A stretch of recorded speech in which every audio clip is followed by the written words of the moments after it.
Are you closing the gap, Senator? Yeah, it's pretty clear that I am. But it is, getting back to your question, just having a little fun with you there. It's very important that I do very well here. There's no question about it, and we have the real prospects of doing so. We made quite a bit of advances here in the last week or so. We're taking our campaign to the grassroots, you know, going all over the state and back again, talking to the people. And it's the turnouts and the polls have been really good. Yeah, you know, when you talk about the breadbasket of your campaign, this is really the heart and soul about what you're targeted, and that's really going back a couple months. I want to talk in general about the Republican Party now. Newt Gingrich was on ABC over the weekend. Mm-hmm. He was on Fox and Friends this morning talking about the end of the Ronald Reagan era is over.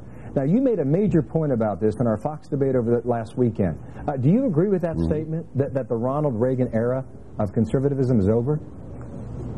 No, I don't, and that's what sparked our discussion, as you said, on the Fox debate when Governor Huckabee's campaign manager kind of let the cat out of the bag, and he said he believed that it was too.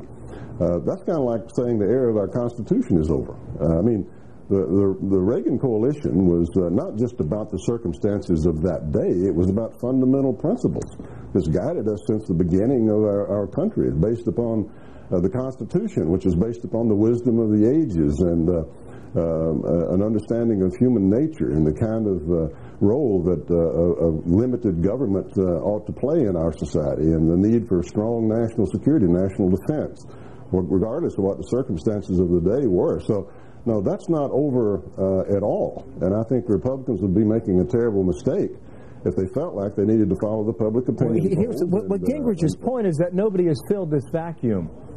You have at least publicly tried to do that. You made a point of it in the debate last week, that this is a battle for the heart and soul of the Republican Party. Who wins that battle? Yeah. Well, we're going to see, because I've tried to draw the line as starkly as I can. I think when you look at the approach of Governor Huckabee and Senator McCain, they clearly are moving away from what I consider to be the sound constitutional, traditional principles that the Reagan coalition was founded upon. It's not just the personality of Ronald Reagan; it's those basic principles of the things that allowed us to win the Cold War and allowed us to have a growing and vibrant economy. Those things are just as applicable as they ever were, and I'm proud to carry that banner when others seem to be moving away from it. You know, Senator, you mentioned Mike Huckabee twice now. There is a debate out there also that suggests that you're doing the work for John McCain by going after Mike Huckabee in South Carolina.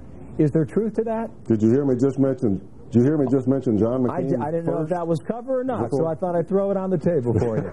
Clear it up. Oh, that's cover. That's cover. Well, I understand those are the Huckabee talking points now. And instead of addressing the issues, I had several policy differences that I had with him when we were standing there man to man, face to face. He didn't answer any of them. Now, 3 days later, he comes back with accusations like this and that. It's all about process and doing somebody else's work. The notion that I've been doing what I've been doing for the last several months, day and night, to be some kind of a stalking horse for somebody else, is beyond ludicrous. Senator, thank you for your time. It's always a pleasure to have you on, and always good to talk to you. Fred Thompson in Spartanburg, South Carolina. Good luck down there, okay? Thank you. 18 minutes past. Thank you. Here's Megan.